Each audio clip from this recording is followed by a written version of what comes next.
وذنون اذ ذهب مغاضبا او یاد کم هیوالا کل چلارو پا دیس حال کی چی غصو خپل قوم تا یاد کم هیوالا یونس علیہ السلام اغا پیغمبر دے چی اللہ نین واکلی تلے گلو چی دا پا عراق کی دا پا موصل کی او اللہ سبحانه وتعالی دل نبوت ورکڑا و دخپل قوم تا دعوت ورکو او قومی پا شرکی پروت خدا یو پیغمبر دے چی دا طول قوم ایمان روڑے ورستا نو پاگا ٹیم کی دے دا غوینا خپشو غصشو چی کل خبر و نمنلا نغوی ویرول چی تاسو خو ایمان نروڑی انتظار کوئی دا اللہ دا عذاب نو لار بیت المقدس تا او بید آغا زین یو علاقی تا روان شو چی آغی تا یافا ویلکی نو یو کشتی تا پا انتظار کشو کشتی چی کل را لاغر ڈکو خود دیو خیجو زکی چی دا مخوریز انسان پا دی که پا غوی بانی توفان را غی نجدیو چی کشتی دوبشه نو د خلکو د بوج کمولو د پاره غو ټول خپل سامانونه گذار کو دریاب ته بیا هم هغه حالونه یو کس تیم ودانګي د دې کشتۍ نه او دغه یو د قرباني ورکي د نورو د ژوند به بچ نو دې څه خو د یو کس نوم نشو اغستی نو قرآن دازي به وکړو چې چا نوم راوخته خفه کېږي به نه وایي صحیح ده چې نومونه ور واچول نو د یونس علیه السلام نوم راوخته هغوی نه نه دا خو ډېر مخوریز انسان دی ډېر اوچت انسان دی او نیک انسان دی دې نشو ګزارلی وبوت په دویم پیر چې ور واچول نومونه بیا د یونس علیه السلام نوم راوخته هغوی نه دې نشو ګزارلی وبوت دا خو ډېر اوچت انسان دی په دریم پیر به وکړو په دریم پیر چې نومونه ور واچول بیا د نوم راوخته او دوی ته دا پته نه وه دغه وخت کې چې عرش والم دا غواړي چې دې اوبو ته کوی شي لکه څنګه چې الله په سورة البروج کې وایي فعال لما یرید او بل ځای کې وایي یفعل ما یرید څه چې الله غواړي هغه کوي او څوک یې بدلولی نه شي او نه څوک منع کولی شي د په تقدیر کې دی چې دی به دې اوبو ته دانګي و دی به دانګي نو بس بیا هغه اوبو ته ورټوب کړو او لاندې ورته یو مهی ولاړ دا اللہ با حکم سره دے دا غمہی خلیتا ورنناوتو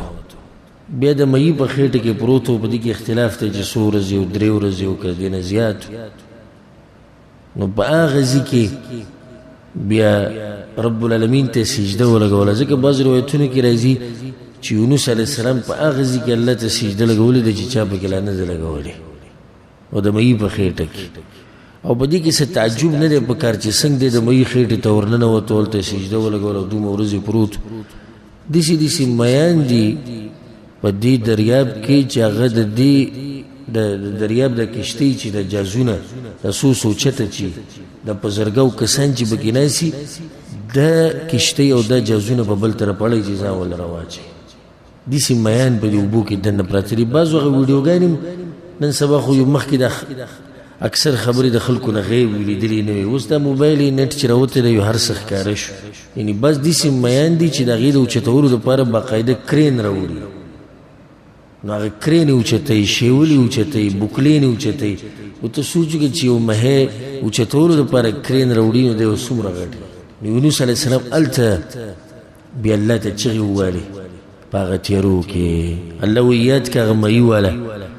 کله چې لاړ په داسې حال کې چې غوسه په خپل قوم باندې خپه فظن ان لن نقدر علیه نو ګمان یې وکړو چې هېڅکله به موږ راونه نیسو دی یعنې دی په زړه کې نه و چې الله به دې خبرې د لاسه ما راونیسي زړه کې خو دا و چې ما خو خپل دعوت وکړو او چې نه یې مني نو څه ورسره وکړو بل دا د انسان طبیعت دی چې دی خفه کېږي غوسه کېږي لکه زموږ پیغمبر صلی الله علیه وسلم په باره کې چې الله سبحانه وتعالی په سورة الکهف کې او په نورو سورتونو کې دا خبر ورته الله کړې چې پیغمبر ته خو به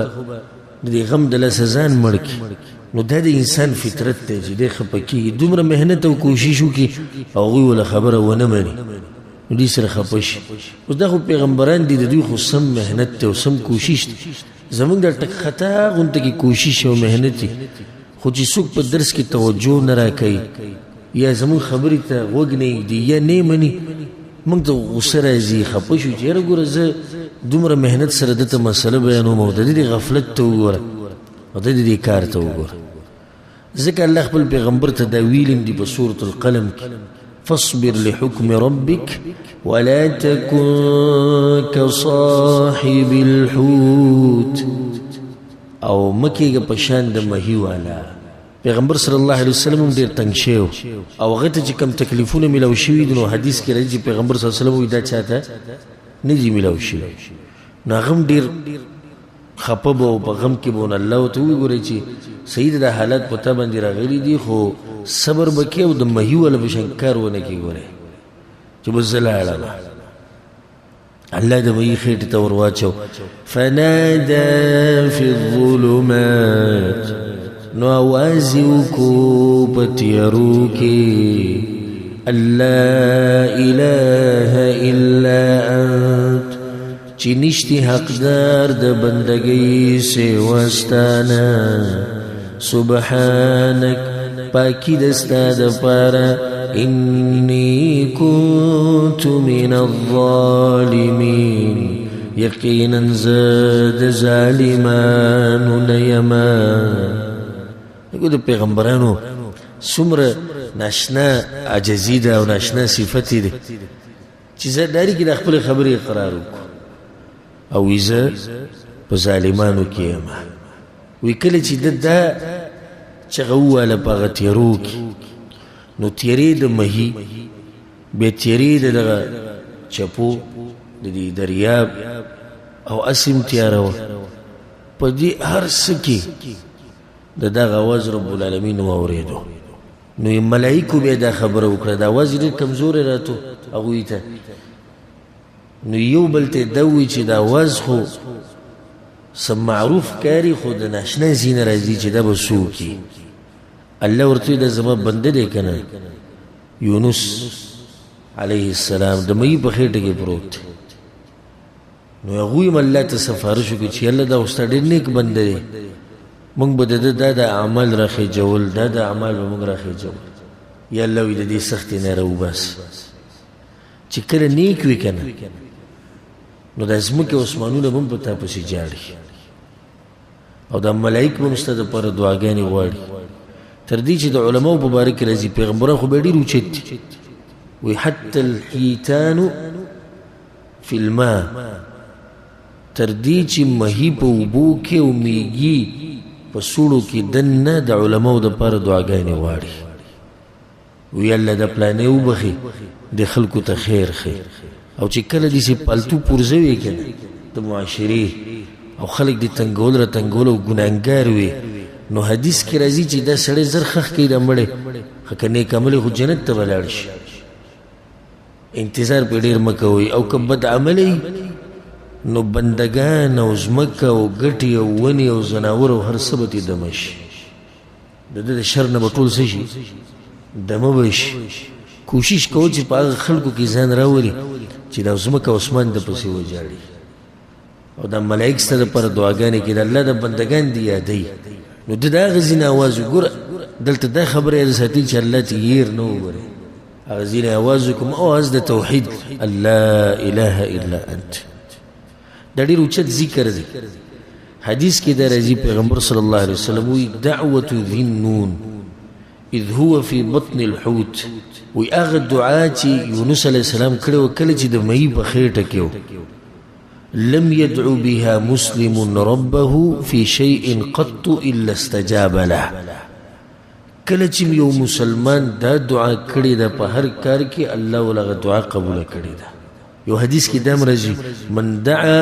بدعاء یونس علیه السلام استجیب له، چا چې داسې دعا وغوښتله که څنګه چې یونس علیه السلام غوښتلې وه، الله به وله لازم هغه دعا قبلوي. دا آسان ذکر دی، آسانه دعا ده، یاد یې کوي او په مخه یې وایي، الله به ته هره سخته آسانوي. ښه دې ځای کې د الله ته دا آواز وکړو انی کنت من الظالمین، یا الله زه یم په ظالمانو کې. فاستجبنا له نمنگ دعا قبول کرداغ ونجيناه من الغم او بچکو منگاغ دغمنا وكذلك ننجي المؤمنين او دغشان نجات ورکو منگا مؤمنانو تا اللهوی منگا یونس علیہ السلام دا غم نرویستو اللهوی دقشان زم مؤمنان دا غمون نرو باسم در اللہ خبر دا اللہ بخبر کی شک نشتی نو خپکی گا ما چی بما غمون دیر دا اللہ بای ترو باسی ورس خودام دا چی کی دیشی پتا کی کمی او دا غید اللہ ستر دی غمونو ننیشی راوته نو دا خپل ځان سره محاسبه پکار من کی دا بیماری دا چی دقی تا گوری چی یار اللہ خویلی دی چی من با غم نرو باسو مؤمن سره او زب غم کی پروتی خانو دیتا خو نگوری چی نما سحال دی اللہ خودیسی که مؤمنان ذکر کری دی دا مؤمن تکی خودی درون تکی اخا اوچت مؤمنان تی مراد دینو تا خود خپل ځان تا بگورا کن چی تا با سمرو بو کی با کمو حالاتو اللہ بچ کو چی کل یاد کو اللہ او ذکر دا خبر یاد ساتی اللہ پا قرآن کی دا خبر ذکر کردی دا دیر ناشنا فائدہ دا یاد کی فلولا انه كان من المسبحين اللهوی کچرت د پغه تیر شوی جون کی زنوی یاد کړي اکم چې د راحت جون کچرت زنوی یاد کړي پغه تیر شوی جون کی للبث في بطنه الى يوم يبعثون اللهوی دې به د مې په دې خېټه کې پروت د قیامت پورې ګوره پر راحت کې الله یاد کړي دي نه اللهوی ځکه مې په سخت کې یاد کو راو مې وېستو ته یاد ساته الله پر راحت کې الله به دې یاد ساتي په سخت کې یونس علیه السلام چې راووتو کنه د دې وجه دا وه چې د په تیر شوي ژوند کې د الله ډېره پاکي بیان کړې وه ځکه الله به دلته یوازې پرېنښو صرف دا یو څو ورځې پې د مهي په خېټه کې دې دپاره تېرې کړې چې دی بیا داسې کار ونه کړي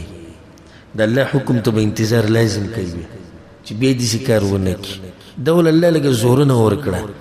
الله ډېر مهربان دی په خپلو بندګانو وخت په وخت دوی ته خبر رايدي وخت په وخت دوی ته نصیحتونه کوي دوی ته زورنې ورکوي چې بیا داسې کار ونه کړي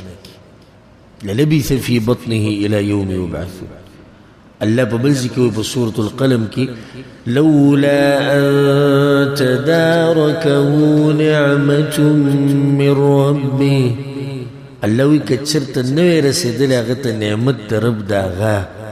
نو دی به د مهي د دې خېټې نه راوتی وی خو به بد حال وی خو کله چې سورة الصافات کې الله دا خبره بیان کړې ده چې الله مهي ته امر وکړو دی یو غاړې ته راوویستو